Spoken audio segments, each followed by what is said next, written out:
There's something about, as you know, we've carried out this entire survey and you were one of our respondents, etc. And one of the questions that we asked museum professionals, because that was our survey, that was who we were directing it to, was if you look into the future, which is the purpose of this conversation, look into the future, gaze into what we might see about to happen, and what would you leave behind absolutely, and what would you for dear life hang on to, say, when you're 10 years down the line? Is there anything there about collections or about people or about storytelling that you would really, really want to get rid of and or hang on to? Yes. That's good. The things I'd like to get rid of first. It's easier to talk about the things you want to get rid of. Yes. I think the most important thing to get rid of is the sense that we know what's good for people, we know what the right answer is, and that we have some sort of exclusive, sort of virtuous knowledge that we should then share. And when I came to the museum, for example, our brand strapline to the Royal Armouries was history's expert witness. But you can imagine, I can imagine the workshop that came up with that, and it's quite clever in many ways. Yeah. But actually, it's the last thing that we want to be, because it's very closed, and it's a sense that we're the experts. And also, from a sort of marketing and brand point of view, when have you ever watched a courtroom drama and got really excited about the expert witness? The protagonist, the victim, the plucky DA, the cop, whatever. It's never the expert witness that you engage with. There's something completely sort of cold and sterile. So I want to lose the sense, not of expertise. Expertise is brilliant, actually, and you can make it much more engaging and inclusive and collaborative. But that sense of sort of sterile, cold expertise. It's sitting on the plinth, isn't it? It's sort of seeing things. But we also see that in museums, not just in terms of expertise, but also in terms of social values and things like that. Museums are all for telling everybody, what's good for them, whether that's everything from the environment, the climate, to how we should behave as humans and so on. We do have a sort of habit to turn into primary school teachers and try and lecture people. And I've seen museums that even have rules up when you go in that say this is how we want you to behave in here, and this is the right way to behave. And I think I've been reading quite a lot recently, writers like Richard Sennett, Hannah Arendt, people like that. I'm very interested in that sort of way of thinking about how you live as a society. And these are people who value a bit of disorder and value a bit of rule breaking and a bit of pushing back and a bit of unfinished edges about things. And I think we should learn to be more relaxed about unfinished edges, because the big opportunity that is coming down the line is for people to start sort of filling those blurred spaces in really different ways, whether technologically or socially. So one of the things we're really trying to change about the way we think about collections is instead of sort of trying to understand what is this sort of big bucket of knowledge that we have about the collection, we just throw as many things into and then say that's ours. Is to say, what do people then do with that? What is it about this collection and understanding and encountering this collection that gives them a chance at a sort of happier, more peaceful future, or at least navigating towards that? And what are the different routes that they might take? And then how do we make that something that we can share with them to have the best chance at that? So our expertise is here. It's a really important asset, and we should be doing everything we can to make sure it's good and good quality and so on. But it's just one part of the toolkit. And is that changing the way that you're welcoming people in to this museum? I mean, is the way that people relate to this collection changing with time? Do younger people engage with it differently? Is that changing? If you look at this museum and you think about it 10 years, 15 years down the line, oh yeah, is that, in what ways? Yeah, in a number of ways. I mean, one is, I think younger people are probably a bit more sophisticated in questioning where everything came from, and that's the people have got a lot more questions about how did this get into the museum in the first place. I think that's a really interesting aspect. They're much more knowledgeable about the forms because a lot of them have played games and have encountered all of this stuff through games. And they're a more diverse audience in terms of sort of gender balance. I think probably a few years ago you had a lot more boys coming to this museum and being interested in this stuff, actually what we're seeing is a much, wider spread of young women and girls and boys all coming in because they've been exposed to comics and games and popular culture and so on, and it's a bit less niche actually, and our digital engagement really is sort of built on that as well. So yeah, it is changing, but at its core, I suppose the sort of kernel of how you connect with the story is still there. Really. Yes.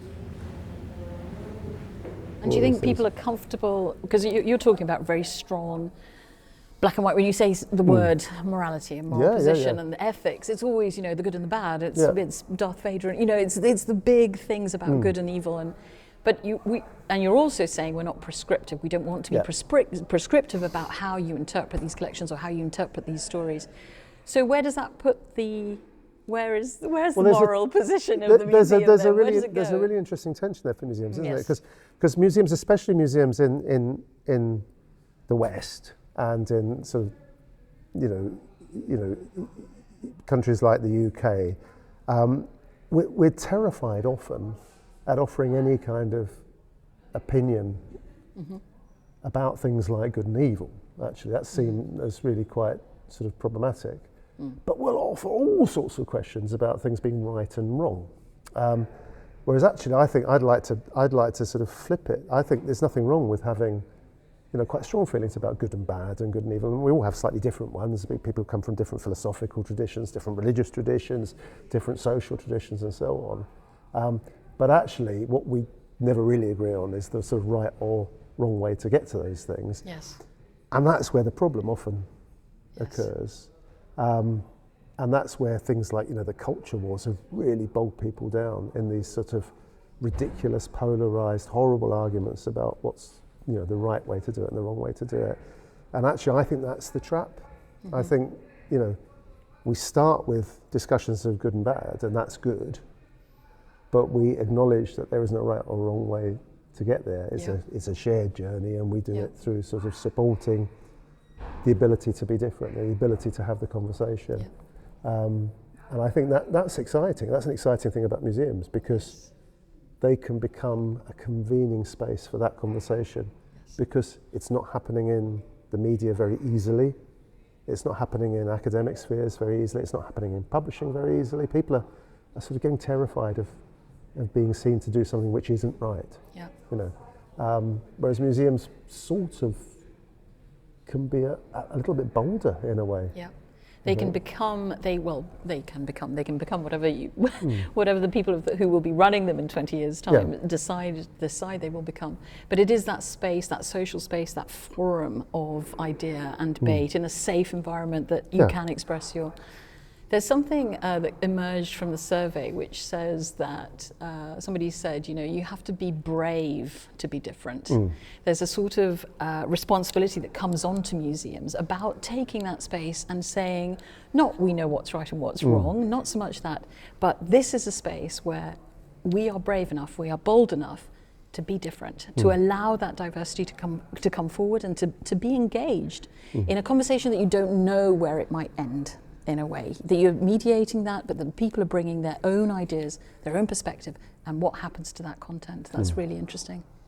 Can I talk about my favourite object, or are you going to ask me that? You can, no, of course you can. And what is your favourite object? Well, because I think this comes in. So, we have a collection which has got everything from elephant armours, and we've got Saddam Hussein's super gun. We've got Turkish bombards, which come from the time of the fall of Constantinople. We have objects which are really important parts of history, are aesthetically amazing, are technically amazing. But probably my most favourite, just because it's such a complicated thing and has such a good story, is a Tommy gun. It's a Thompson submachine gun, and it was recovered by the security forces in Northern Ireland from the IRA.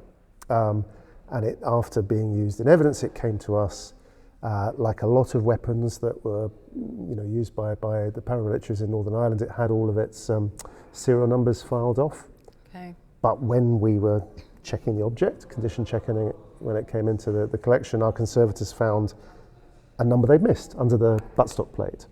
And that allowed us to trace the gun back to its original consignment from the factory in the States.